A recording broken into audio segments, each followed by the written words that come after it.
So let's say you're the tax attorney and a grandmother. We're going to use sort of the prodigal son story from the Bible as a framework, but we're not going to talk about the religious, the moral implications. We're going to talk about it from the financial. Like, I can't help it when someone wins a lottery ticket or someone signs a big rookie deal.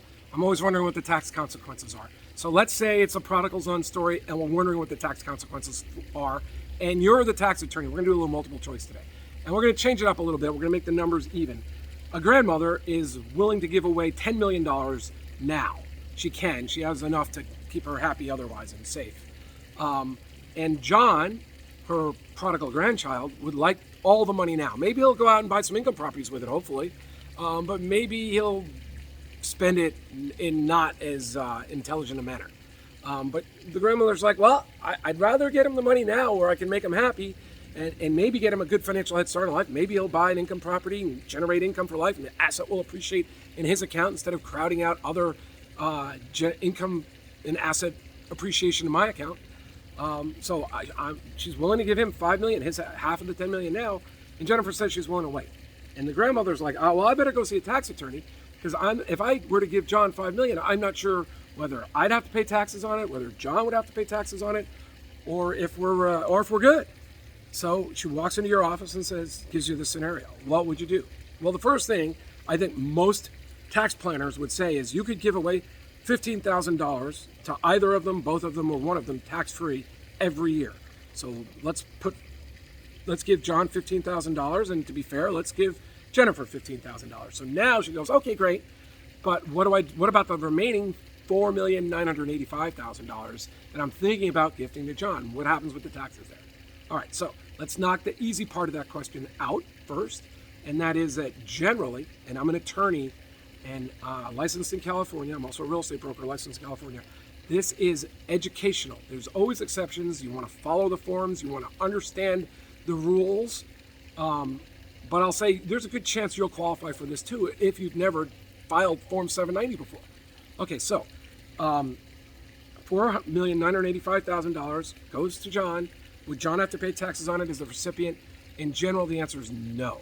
Normally, the person receiving the gift does not have to pay taxes on that. It would be the giver if the giver has to pay taxes. So now, does the grandmother, how much tax would the grandmother have to pay? Would she have to pay income tax on $4,985,000, which could be substantial, maybe 32% of it? Or, I mean, I know there's deductions and everything else, but let's say that would be a significant number.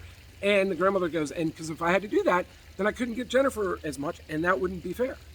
So the answer is she pays no taxes. So now, for extra credit, you've been following our videos, or you already know this, why? Okay, I'm going to tell you why. Why is that the IRS is indifferent to whether you give away your lifetime exclusion while you're alive, or whether your estate does it after you pass on. So hopefully you don't have to worry about the next 50 years, but you want to get that money out of your estate now and into someone else's estate so it appreciates over there. And if that's what you'd like to do, you should go to winnerscheck.org. You can learn more there.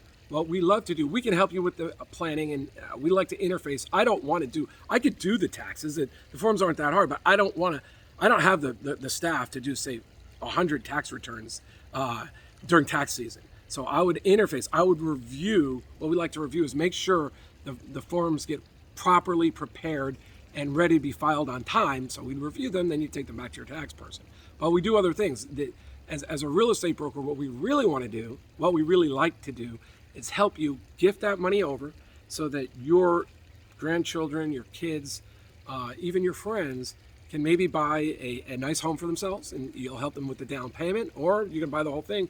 Or if you're looking to gift $2, $3, $4, $5 million in California, and obviously a lot less in other places, gifting the ability to purchase an income property is in long run, probably a tremendous estate planning idea. Now, I'm not guaranteeing that income properties will go up, but they will most likely generate income for a long time. And I'm personally thinking that, who cares what I'm thinking? The point is, do you want to give some people a chance to have assets appreciate in their name And if you do, if you love the idea of being able to give some money over, go to winnerscheck.org. You can learn more and set up a free consult to see if you're qualified to do this over at winnerscheck.org. Thanks, John McConnin. Talk to you later. Bye.